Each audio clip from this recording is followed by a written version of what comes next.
Saudaraku, kebanyakan ketika seseorang melakukan istiqomah, banyak ujian yang dilaluinya sehingga menjadi mundur dan tak kuat.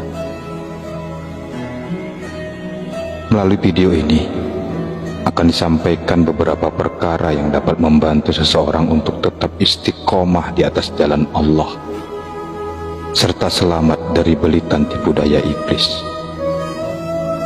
Inna kaida syaitani kana dha'ifa.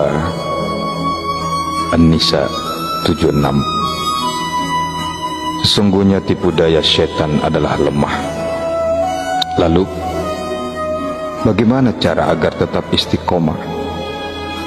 Mari kita bahas satu persatu. Pertama, mengikhlaskan niat saat melakukan amalan-amalan ketaatan.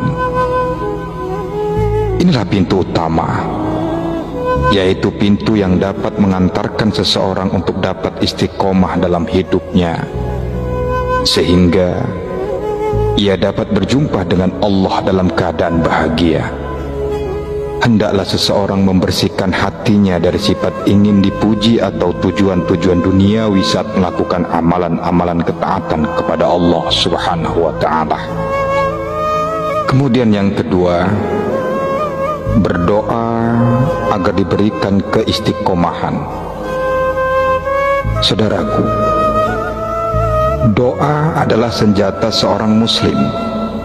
Oleh karena itu, hendaklah seorang muslim banyak berdoa kepada Allah agar diberikan keistiqomahan.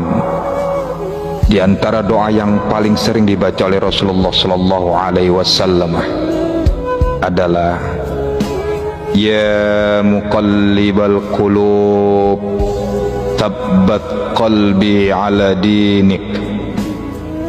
Wahai zat yang membolak-balikan hati, tetapkanlah hatiku untuk selalu berada di atas agamamu.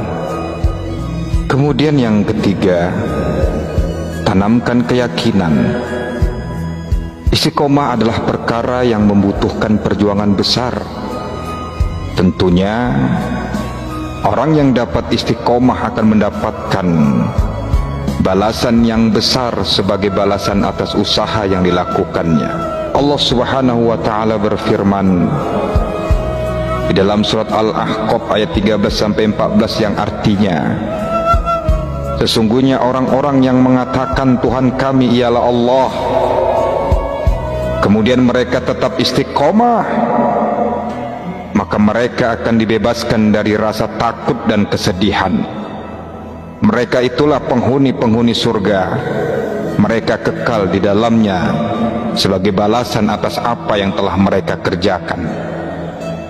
Kemudian yang keempat, memilih teman yang baik.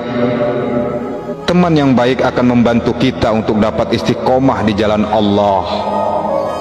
Namun sebaliknya, teman yang buruk akan menggelincirkan kita dari jalan istiqomah dan bahkan justru dapat mencelakakan kita. Kemudian yang kelima, banyak membaca sirah. Banyak membaca sirah itu perjalanan hidup Nabi Muhammad SAW dan orang-orang yang soleh. Berdasarkan realita, seseorang akan banyak terpengaruh oleh perkara-perkara yang sering dilihat dan didengarnya. Ketika seseorang menjadikan cemilan sehari-harinya adalah gosip para artis dan kehidupan glamor mereka, maka sadar atau tidak sadar, perilaku para artis tersebut akan banyak membekas dan mempengaruhi gaya hidupnya. Sebaliknya, orang yang banyak membaca sirah Nabi Muhammad SAW dan orang-orang soleh akan menemukan kunci-kunci jalan menuju istiqomah. Ketika seseorang ditimpa futur sindrom atau penyakit melemahnya iman yang merupakan musuh dari istiqomah, sehingga terasa malas baginya untuk menjalankan qiyamul lail, maka saat ia membaca perjalanan hidup Nabi Muhammad SAW, ternyata didapatkan bahwa beliau adalah orang yang rajin dalam menjalankan qiyamul lail hingga bengkak kakinya. Inilah beberapa perkara yang dapat membantu seseorang hamba untuk dapat istiqomah di jalan Allah, Semoga bermanfaat.